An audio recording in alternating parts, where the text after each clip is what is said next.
मैं 10 बजे कौन से खिताब करूंगा। उसने कहा पाकिस्तान से यारो मैं पाकिस्तान का सरबरा होने की हैसियत से आप लोगों को इत्तला करता हूँ कि बुद्धिल भारत ने पाकिस्तान पर हमला कर दिया है। आपने इसका मुंह तोड़ जवाब देना है और रास्ता जवाब देना रास्ते जवाब करे। उस वक्त मैं भी कैमरा के सेक्टर में मौजूद था और अब खबर सुनते हुए उसके बाद जब मामला हुआ तो इंडिया के लोगों को हमने भागते हुए अपनी आंखों से देखा। मेरी ड्यूटी जो थी जवानों को असला पहुंचाने की, क्योंकि हर किसी को असला, चाहे राकेश का असला था या D3 कर रहा है या जो भी हमने असला, हर किसी को हमेशा हमारे पास मौजूद था और आपने जगह जगह सेक्टरों में पहुंचाया और पहुंचाते रहे और अपनी तमीर के मुताबिक जंग में अपने जवानों को खुशहाल तरीके से देखा। जब हम हाथ में जा रहे थे तो हमारे साथ हमारी अवाम सड़क के साथ साथ किनारे किनारे पर कतारें बांधे खड़ी थी कि हमें सामने से चलो। हमने कहा नहीं है, हम जा रहे हैं, अभी हम जिंदा, हमारे पास सब कुछ है, तुम हमारे लिए दुआएं करते रहो। हमारे हमारे हौसले इतने बढ़ाए कि हम बढ़ते ही चले गए और इंडिया मुंह करता रहा और भागता रहा। बदीन से 80 किलोमीटर पर कस्बा मैदान था, वहाँ पर मुंह किया यूनिट ने और रन ऑफ कस पहुँच गई। यूनिट ने अटैक किया, दुश्मन को काफी गाड़ियों को और आदमियों को कैद किया, काफियों को मार दिया और उधर से इलाके पर कब्जा कर लिया गया। वहाँ से फिर अचानक हुक्म मिला कि आपने कसूर सेक्टर में अटैक करना है। रात को वहाँ से मूव किया तो कसूर को क्रॉस करने के बाद BRB लिंक नहर है उसको क्रॉस किया। जो ही नहर को क्रॉस किया दुश्मन ने हमारे ऊपर एयर अटैक किया, काफी मतलब गोलियां बरसाई लेकिन नुकसान कोई नहीं हुआ। वहाँ से उदियारा ट्रेन जो कि शेम का नाला है उसका इंजीनियर ने पुल बनाया हुआ था, वहाँ से उन टैंकों को क्रॉस करके शामक होके फिर शेम खान को ऊपर अटैक किया।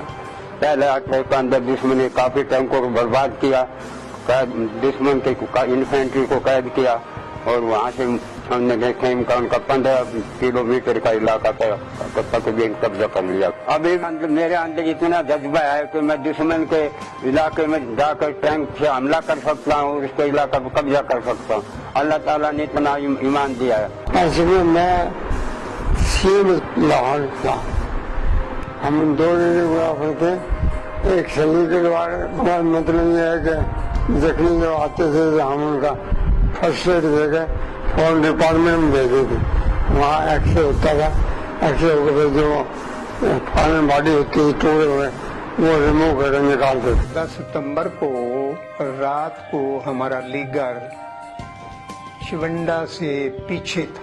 11 तारीख सुबह 11 कैवलरी ने अटैक किया है। फ्लोरा चौक के करीब एनिमी आया हुआ था, वहाँ एक किस्म की बहुत बड़ी कुर्बानी दी गई और इंडिया को चौक से पीछे धकेला गया।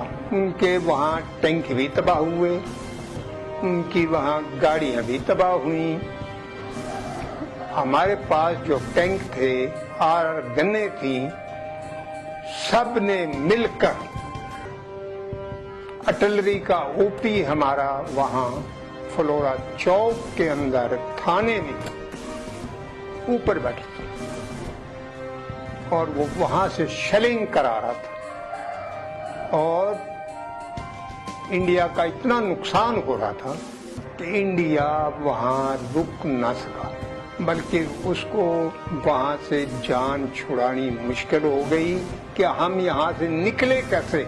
उनको जो इतने भी टैंक और उनकी गने थी उनको धकेलते हुए पीछे उनकी आर्टिलरी बिल्कुल फेल हो गई, वहाँ कारगर नहीं उनका फायर हो रहा था क्योंकि उनका ओपी वहाँ से जगह छोड़ चुका था। जो मेरा नायब सूबेदार अब्दुल हफीज गाजी हूँ मैं 65 की जंग का और 31/7/58 में मैं भर्ती हुआ।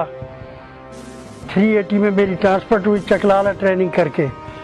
तो जेलम हम आए, जेलम से हमें अचानक हुक्म मिला, कर्नल साहब ने कहा कि 1 घंटे के अंदर फौरन तैयार हो जाओ। 1965 में हर जवान में, हर अफसर साहिबान में बड़ा जोश और जज्बा था और हमने जज्बे से जंग जीती, जज्बे से ही हम लड़े। पूरी कौम अभी भी पाकिस्तान की फौज के साथ खड़ी है।